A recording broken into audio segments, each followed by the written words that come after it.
Tere! Siin videos ma näitan, kuidas Zone'is siis AI versiooniga WordPressi lahendust teha. Et see on neil siis vaikimisi siin olemas ja vaatame, mis see siis endast kujutab, mis on selle miinused ja plussid. Alustuseks, kuidas siis saab WordPressi seda AI versiooni? Et jällegi tuleks alustada sellest, et paigaldada uus WordPressi rakendus. Ja liigungi näiteks siia Zone plussi peale. Vajutan siit lisarakendus. Vajutan paigalda rakendus. Siit jällegi valin siis õige koha. Eelnevalt on siis tehtud kas siis põhidomeen või siin alamdomeen. Ja nüüd selles etapis siis juba Zone'is on vaikimisi see linnuke nii-öelda ees siin. Ma seda siis ära ei võta, et muidu siin ühe klikiga saab vaadata, kuidas eemaldada ja panen ta tagasi. Ja nüüd paigaldan siis Zone'i AI assistendiga lisatud WordPressi. Natuke läheb aega. Nii, ja tundub, et tegi ära, mis tegema pidi. Ja nüüd ta viskab sulle ette siis järgmise paneeli. Ja siin on nüüd mõned sammud, et mida sa peaksid siis täitma. Ja esimene samm siis ongi lisada veebilehe pealkiri. Et oletame siis, et me teeme siin keraamika stuudiot.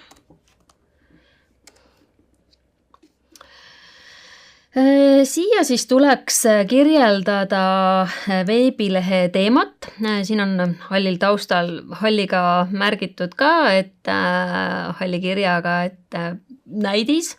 Võid alati pikemalt kirjutada, mida rohkem sa talle sisendit annad, et seda põhjalikum ta ilmselt selle loomes siis on. Aga näiteks ongi, et kirjutame, et keraamika stuudio näiteks mainime asukoha. Võime ka siin suurlinnade puhul lausa panna linnaosa, et näiteks Kalamajas.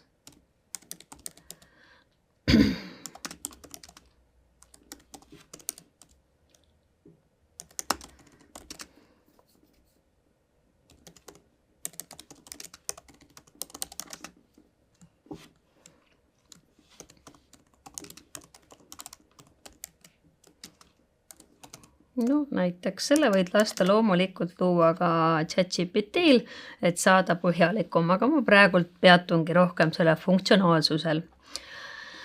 Aga jätame praegult hetkel selle, võib-olla panen veel siis ka koolitaja ka.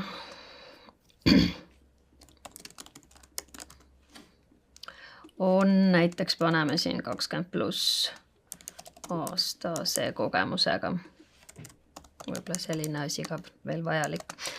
Aga kõike saab nagunii hiljem ise muuta. Siis viimane etapp on siin lehe peal, et vali siis toon, et see tähendab siis seda, et kas ta need tekstid, pildid loob seal sõbralikud, professionaalsed, veenvad, inspiratsiooni likud, informatiivsed ja võib mitu ka panna. Näiteks panemegi praegult siin, paneme selle inspiratsiooni kindlasti ja paneme selle sõbralik ja veenev ka. Ja lähme edasi. Nüüd jällegi võtab natukene aegasem, aga praegult ei võtnudki väga kaua. Ja jõudsime siis nii-öelda teise etappi. Ja siin etapis siis pead sa talle andma valikvastused on siin ees juba nii-öelda ja pead lihtsalt valima, kas üks või teine.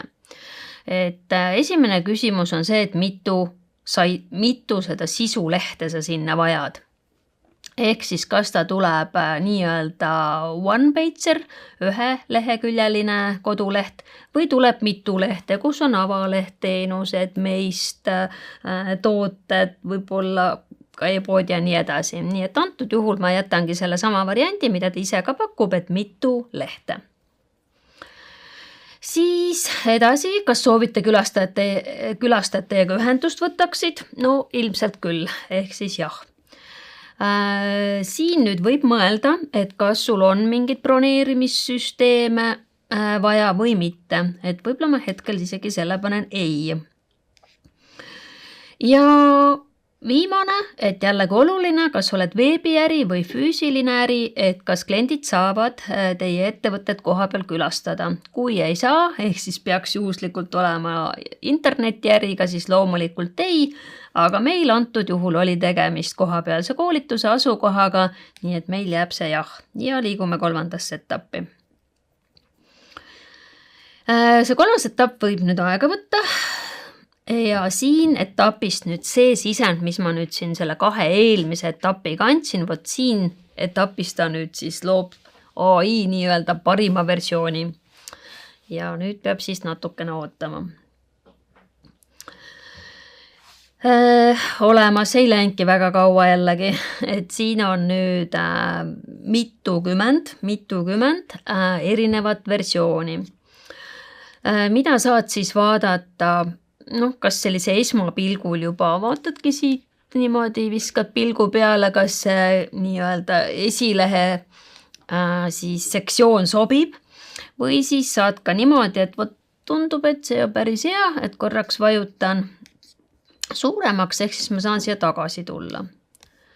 No vot, ja nüüd ma näen juba teda suuremalt, et näen, et ahah, esileht on selline, pakkus juba siin tekste, pilte välja, mingisuguse vormi, kujundused. Ja hetkel oletame, et mulle sobib, see lähen siit edasi ja juhul, kui nüüd ei sobinud, siis lähed tagasi ja valid uuesti sealt mõne sobiliku malli. Ja siin näitab ka ilusti siis ära, mitu sisulehte ta tegi, et neid saab siin etapis haidida, aga kohe näitan edasi, kus saab nendega siis veel toimetada, neid juurde lisada või vastupidi eemaldada. No näiteks galerii ei ole esialgu galeriid, siis haidin ta esialgu ära. Aga hetkel kõik jätan, mis ta mulle pakkus. Nii, ja lähen siit edasi.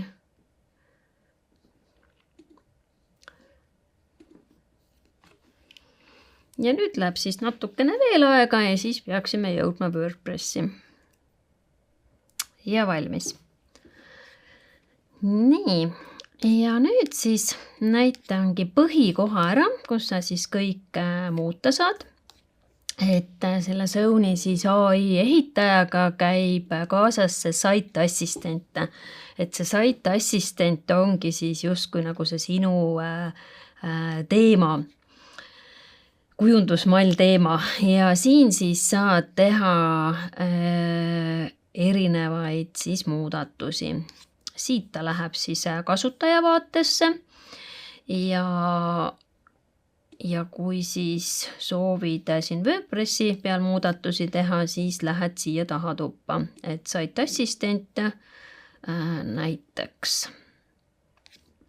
Siin saab siis ka AI-ga lasta kirjutada, aga hetkel ma seda osa ei tahtnud veel näidata, liiga vara on. Et lähengi lehtede peale ja mida siis selle Zone'i AI assistendi loodud lehe puhul siis peab arvestama. See nüüd see site assistent siis põhimõtteliselt toetabki seda süsteemi, et ta on siis nagu nii-öelda selle WordPressi editori peale üles ehitatud. Et kui siia nüüd lisada Elementor või mingid muud taolised disainipluginad, et siis ta väga hästi tänase seisuga vähemalt ei tööta. Seetõttu tuleb edasine disain, näiteks võtame siit hetkel avalehe lahti, paneme siit vaata, või oleks võinud ka kohe muuda panna, aga võin ka siit ülevalt panna muuda lehte. Ja nüüd võin siis kõike muuta, ümber tõsta, tekste muuta ja sisuliselt on mul kasutusel siis WordPressi editor. Tahan mingit plokki juurde panna, vajutan siit pluss märgi peale ja teen seda. Tahan pilte vahetada, need pildid ei sobi, mida AI välja pakkus. Vajutan, siin on siis see igal pool see muuda AI-ga ka, saan lasta siis AI-l luua seda või siis lähen ja laen ülesse pildi pangast, kus siis laen enda pildi arvutist ja läheb siis Media Library'sse. Ehk siis kõik, mis see siia, sa võid ka need varasemalt ise siia laadida ja võtad siit. Ja ülejäänud siis ongi kas siis lehekaupa lood ja disainid siit või siis jah, see sait assistent. Siin siis tulebki jälgida, et siin on siis mitu asja, näiteks vaatame seda logondust, et soovin siis enda logo üles laadida. Jällegi, see ei sobi. Asendan, olen juba sisuliselt Mediatekis, kas nüüd olen ta juba eelnevalt siia laadinud või siis vajutan vali failid, kus ta viib mind juba siis arvutisse ja laen selle ülesse. Siin on siis lisalehti, et saad uusi lehti lisada. Ja peamine ongi jah, võib-olla siin disainiteegis võiks ka natukene peatuda. Et näiteks, et see disainiteek on siis selline, kus sa saad nii-öelda valmis siis elemente või blokke õigemini võtta. Oletame, et tahad kuskile, teeme siin sellise näite läbi, et tahad näiteks juurde seda numbrite kerimise blokki, et siia siis kirjutad ise enda sõnad ja numbrid ja ongi olemas. Et ka selline lihtsustab tööd võrreldes sellega, kui sa peaks selle disainibloki täiesti nagu nullist ise looma.